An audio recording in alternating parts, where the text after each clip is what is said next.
25 now with a visit down south. We took a road trip, which I'll tell you about shortly. And our first ballpark stop is the gem behind me, which happens to be our least favorite ballpark. We'll tell you more about the ballpark, the game, and the like, but I'll start with my cap, which is a very attractive Tampa Bay Rays cap. And as a Mets fan, you'll have to forgive me, but I really don't have too much Braves gear. So I'll reuse my Hank Aaron Braves t-shirt for a couple of games coming up here. So please bear with me. Now, with that, we'll transition to the slide and I'll start talking about the road trip.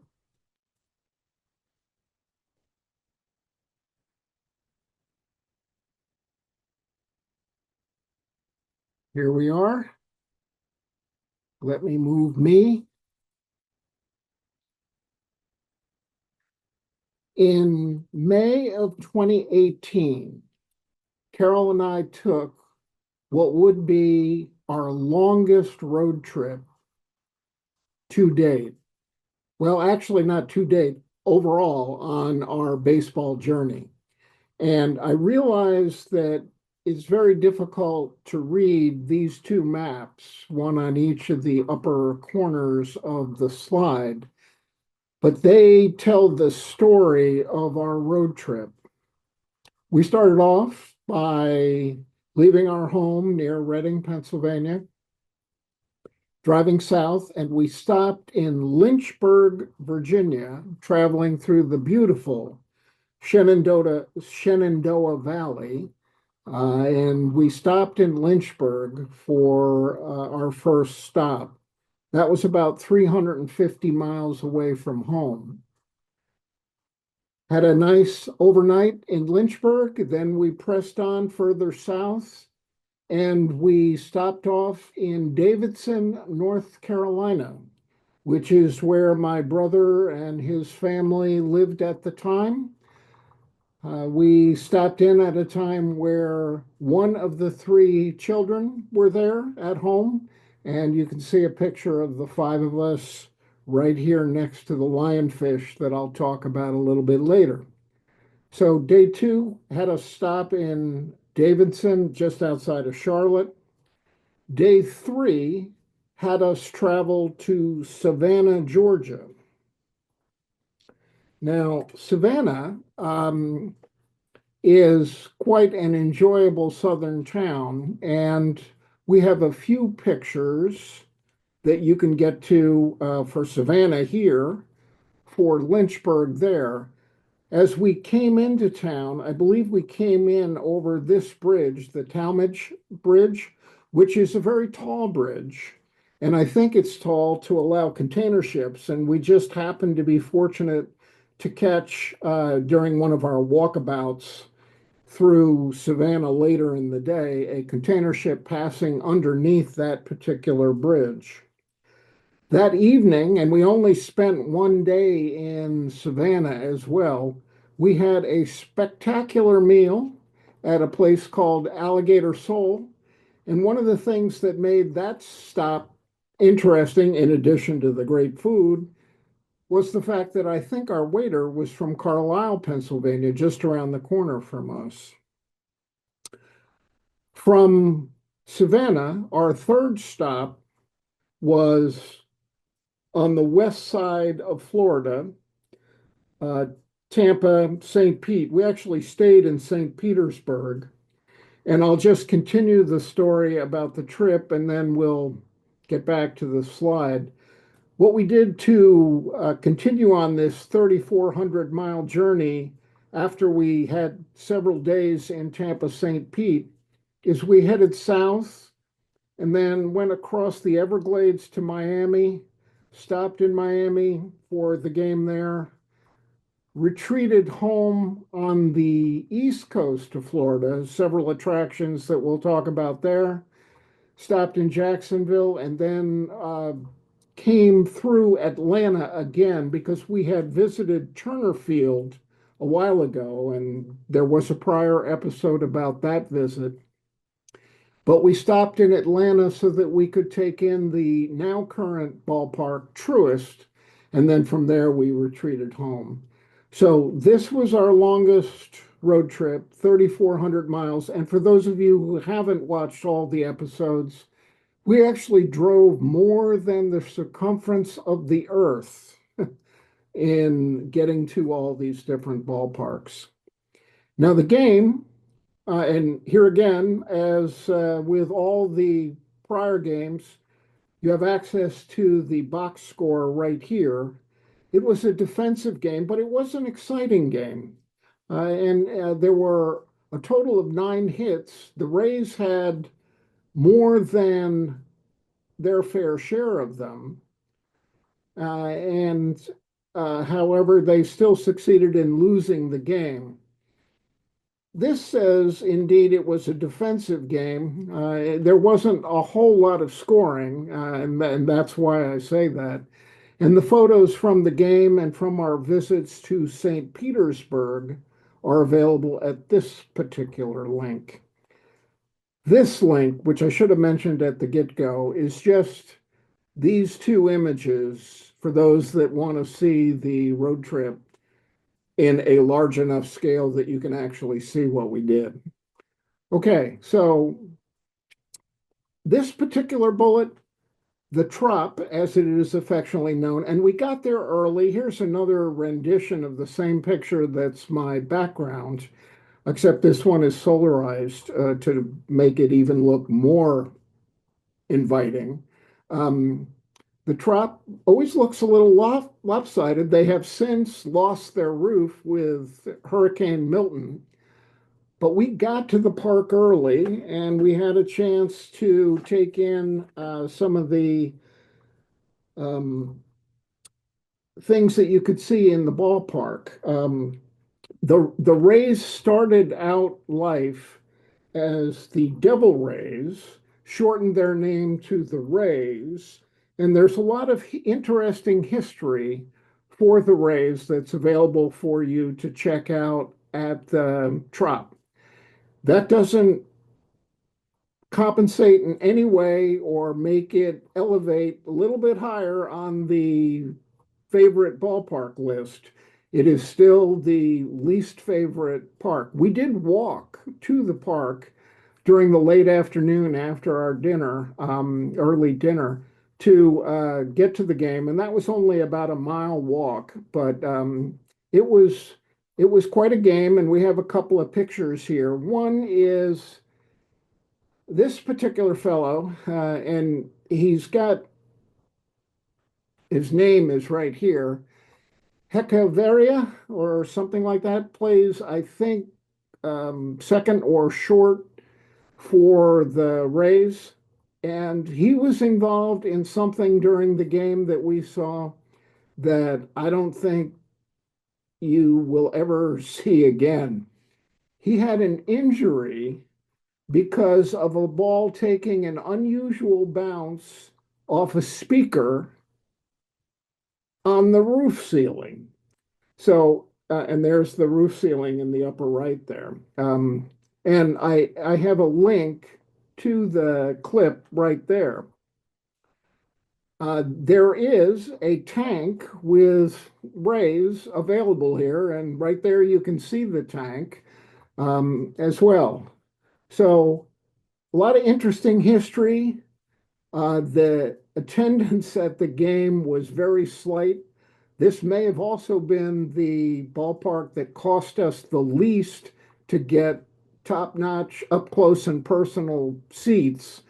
But at any rate, we enjoyed our opportunity to go to the Trop, see the Rays and the Braves, and indeed see the Braves beat the Rays.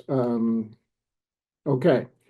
So now I'm going to move on and transition to some of the other things that we did while we were in Tampa and St. Pete and environs. My wife is a big fan of glasswork and glass museums, and you can see some of that here, here, here, here, and here, for example, in some of the pictures that I've shown you on this particular slide. Um, we actually took in 5 glass museums while we were in Tampa and St. Pete.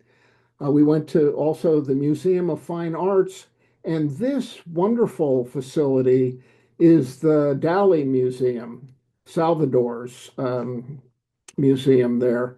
And the museum, which opened in St. Petersburg in 1982, the genesis for it came out of a traveling exhibit that was on display in the, wait for it, Cleveland Museum of Art in 1942. One thing led to another, and a family that saw that decided to start accumulating some of Salvador's work. They first displayed it in their home and ultimately built this beautiful facility that we spent the better part of a day at.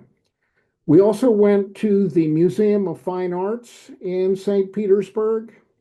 And as the bullet here says, we visited Sarasota and the Ringling Brothers Circus Museum and Gardens. And that was also a beautiful facility as well. You can see a picture here and here just from that particular facility. Okay. Now, just as we did for all of our other visits, we ate very, very well. I mentioned our visit to the Alligator Soul restaurant in Savannah. Great place. If you get a chance, please check it out.